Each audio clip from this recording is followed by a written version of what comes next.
Oh, hi, welcome back. Casual day today. Today's episode is going to represent the next 9 issues of Famous Funnies, taking us all the way to the end of 1935. Normally, I summarize and analyze the contents of issues, but for something different, I want to spotlight just one feature from this title during that time period. The only new newspaper reprint feature we get during this time period is Babe Bunting. But I don't want to talk about Babe Bunting. I don't care for it. That's right, I'm giving myself permission to be dismissive today. I want to talk about Joe Palooka. In Famous Funnies, Joe is a first tier character, one of the few to get 4 pages consistently per issue. If I begin to describe a story about a man with a low IQ and a distinctive accent, but an innocent heart of gold, and everything always works out for him, you might think I'm describing the movie Forrest Gump. You'd still be right, of course, but that also describes Joe Palooka to a T. Joe Palooka isn't a shrimpo captain, though, he's a heavyweight boxer. His manager and longest running supporting cast character is Nobby Walsh.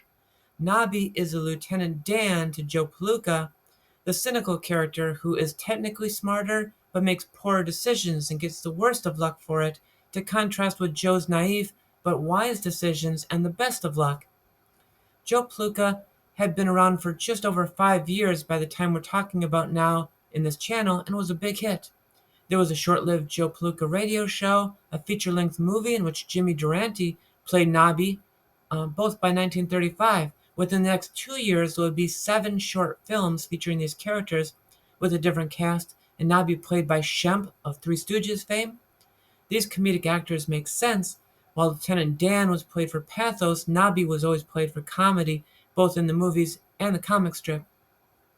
Joe Palooka's rise to fame did not plateau early but built gradually over time and won't peak until the post-war years, when America was really craving its lost innocence. By 1948, Joe Palooka will be one of the top 5 best-selling comic strips in the country and have 6 more feature-length movies come out.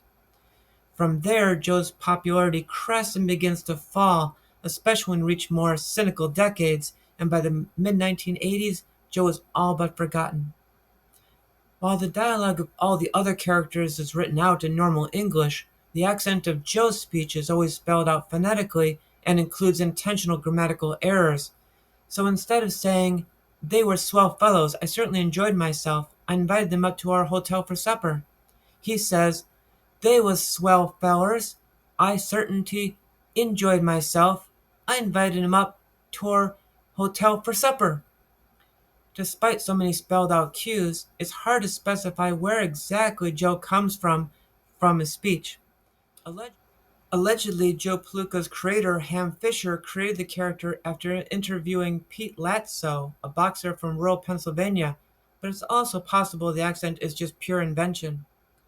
By 1935, Joe already has a steady girlfriend in the long-suffering, waiting for Joe to finally pop the question, Anne Howe. Spoiler, he finally does pop the question in 1949.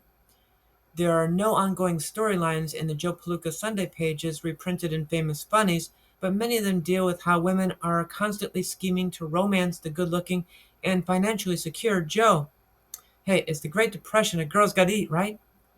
They always fail. Innocent Joe hasn't even kissed Anne yet and can't understand why all these women he doesn't know want to.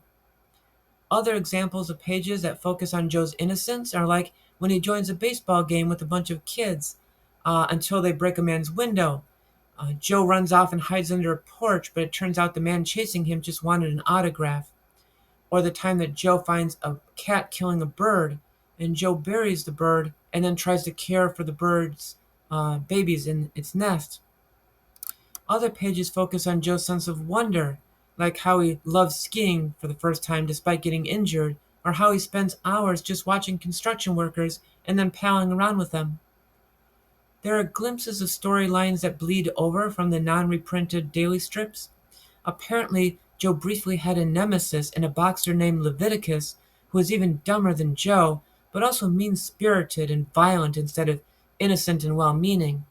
Leviticus threatened Joe both inside and outside the ring, until, in a surprise twist, a truant officer arrives to take Leviticus away because he's actually an abnormally mature 15-year-old and missing school. Before I recorded this spotlight episode, I did research because I was concerned about if the name Palooka wasn't slang for Polak at some point in the past and used as a racial slur. And unfortunately, in a roundabout way, it was. So the best explanation I've been able to find for this online is that apparently there was once a lot of Polish immigrants who came over to America in the 1920s and took up boxing, and Palooka, with a U instead of two O's, was a common surname among them.